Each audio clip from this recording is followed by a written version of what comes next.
എല്ലാവർക്കും നമസ്കാരം. സൗന്ദര്യലഹരി പഠനം 16-ാം ദിവസം. ഓം ശ്രീ മഹാദേവിയേ നമ. ഓം ആദിപരാശക്തിയേ നമ. മഹാത്രിപുരസുന്ദരിയേ നമ. സൗന്ദര്യലഹരി ശ്ലോകം 16. കവീന്ദ്രാണാം ചേത കമലവന ബാലാതപരുചിം ഭജന്തേ യേ സന്ത കതിചിതരുണാമേവ ഭവതീം വിരിഞ്ചി പ്രേയസ്യാസ്ത അരുണാതര ശൃംഗാരലഹരി ഗഭീരാഭിർ വാഗ്ഭിർ വിധദതി സദാം രഞ്ജന മമേ. കവീന്ദ്രാണാം ചേത കമലവനബാല ആതപ രുചിം ഭജന്തേ യേ സന്ത കതിചിൽ അരുണാമേവ ഭവതീം വിരിഞ്ചി പ്രേയസ്യ തരുണതര ശൃംഗാരലഹരി ഗഭീരാഭി വാഗ്ഭി വിദധതി സദാം രഞ്ജനം അമേ.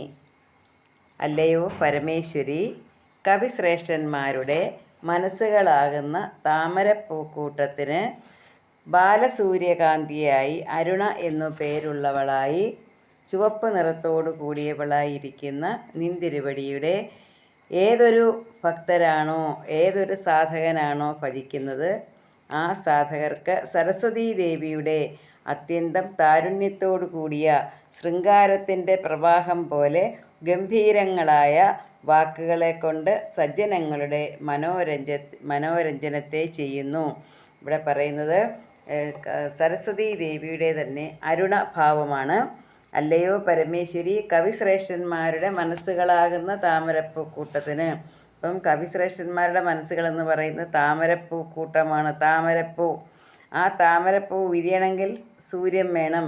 അങ്ങനെ ആ താമരപ്പൂക്കൂട്ടത്തിന് ബാലസൂര്യകാന്തിയായി എന്ന് വെച്ചാൽ ബാലസൂര്യൻ്റെ ഉദിച്ചു വരുന്ന സൂര്യൻ്റെ നിറം എന്ന് പറയുന്നത് ചുവപ്പാണ്.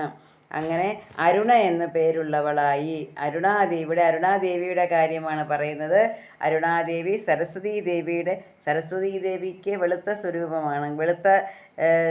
സ്വരൂപമാണെങ്കിൽ അരുണാദേവിക്ക് ചുവപ്പ് നിറമാണ്. ആ അരുണാദേവിയുടെ ചുവപ്പ് നിറം എവിടെ നിന്നാണ്? സൂര്യനിൽ നിന്നാണ്. ബാലസൂര്യനിൽ നിന്നും ഉദിച്ചു വരുന്ന ആ ബാലസൂര്യൻ്റെ കാന്തിയോട് കൂടിയ അരുണ എന്നു പേരുള്ള ഭഗവതി. ഇതെല്ലാം ദേവിയുടെ സ്വരൂപങ്ങൾ തന്നെയാണ്. അങ്ങനെയിരിക്കുന്ന നിന്തിരുവടിയുടെ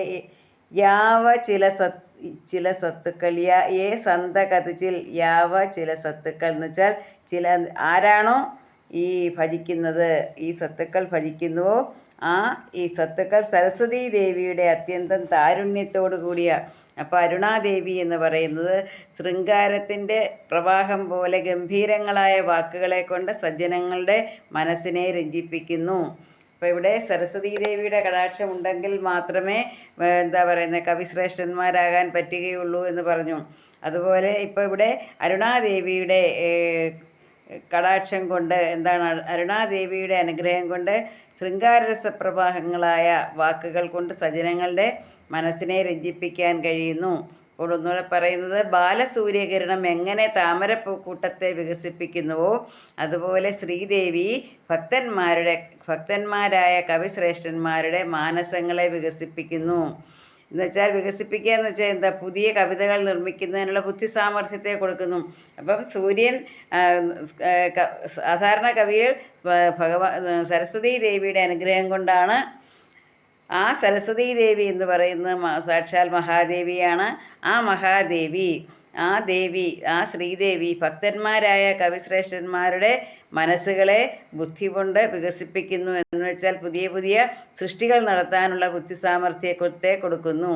അപ്പം ഹൃദയകമലത്തിൽ ഭഗവതിയെ അരുണവർണ്ണമായി ധ്യാനിക്കുന്നവൻ പുരുഷരൂപത്തെ അവലംബിച്ച സാക്ഷാൽ സരസ്വതീ ദേവി തന്നെയോ എന്ന് തോന്നും വണ്ണം ശൃംഗാരരസപ്രധാനങ്ങളായ വാഗ്ധോരണികളാൽ സഭാരഞ്ജനം ചെയ്യുന്നു. അപ്പോൾ അരുണാദേവി എന്താ ചെയ്യുന്നത്? ശൃംഗാരരസപ്രധാനങ്ങളായ വാഗ്ധോരണികൾ കൊണ്ട് സഭയെ രഞ്ജിപ്പിക്കാനുള്ള അനുഗ്രഹം കൊടുക്കുന്നു. ശ്രീദേവി മാതൃകാത്മികയായതുകൊണ്ട് സരസ്വതീ രൂപത്വേന തന്നെ കവിതാ സാമർഥ്യത്തെ ദാനം ചെയ്യുന്നു. അപ്പോൾ ശ്രീദേവി എന്ന് പറയുന്നത്, മഹാദേവി എന്ന് പറയുന്നത് അമ്മയാണ്. ആ അമ്മയാണ് സരസ്വതിയുടെ രൂപത്തിൽ വന്ന് എല്ലാവർക്കും എന്ത് കൊടുക്കുന്നത്? കവിത്വം കൊടുക്കുന്നത്, പാടുന്നതിനും കവിതകൾ രചിക്കുന്നതിനും പാടുന്നതിനും സംഗീതം ആലപിക്കുന്നതിനും കവിത ചൊല്ലുന്നതിനും എല്ലാം അനുഗ്രഹം ചൊരിയുന്നത് സരസ്വതീ ദേവിയാണ്. അക്ഷരസ്വരൂപിയായ സരസ്വതീ ദേവിയാണ്. സരസ്വതീ ദേവി എന്താ പറയുന്നത്, ധവളവർണ്ണമാണെങ്കിൽ അരുണാദേവി അരുണവർണ്ണമാണ്. ശൃംഗാരരസപ്രധാനമായ വാഗ്വിലാസം ഭക്തർക്ക് കൊടുക്കുന്നു. അപ്പോൾ ഇവിടെ എങ്ങനെയായാലും വാഗ്ധോരണിയാണ്, കവിത്വവും വാഗ്ധോരണിയും ആണ് സരസ്വതീ ദേവിയും അരുണാദേവിയും കൊടുക്കുന്നത്. കവീന്ദ്രാണാം ചേത കമലവനബാല ആതവ രുചിം ഭജന്തേം ഏ സന്തകതിചിൽ അരുണാമേവ ഭവതിം വിരിഞ്ചി പ്രേയസ്യ തരുണതര ശൃംഗാര ലഹരി ഗഭീരാഭി വാഹ്വി വിദതി സദാം രഞ്ജനം അമീം. എല്ലാവർക്കും മഹാദേവിയുടെ അനുഗ്രഹമുണ്ടാകട്ടെ. ത്രിപുരസുന്ദരി എല്ലാവരെയും അനുഗ്രഹിക്കട്ടെ എന്ന് പ്രാർത്ഥിച്ചുകൊണ്ട് നിർത്തുന്നു. നന്ദി, നമസ്കാരം.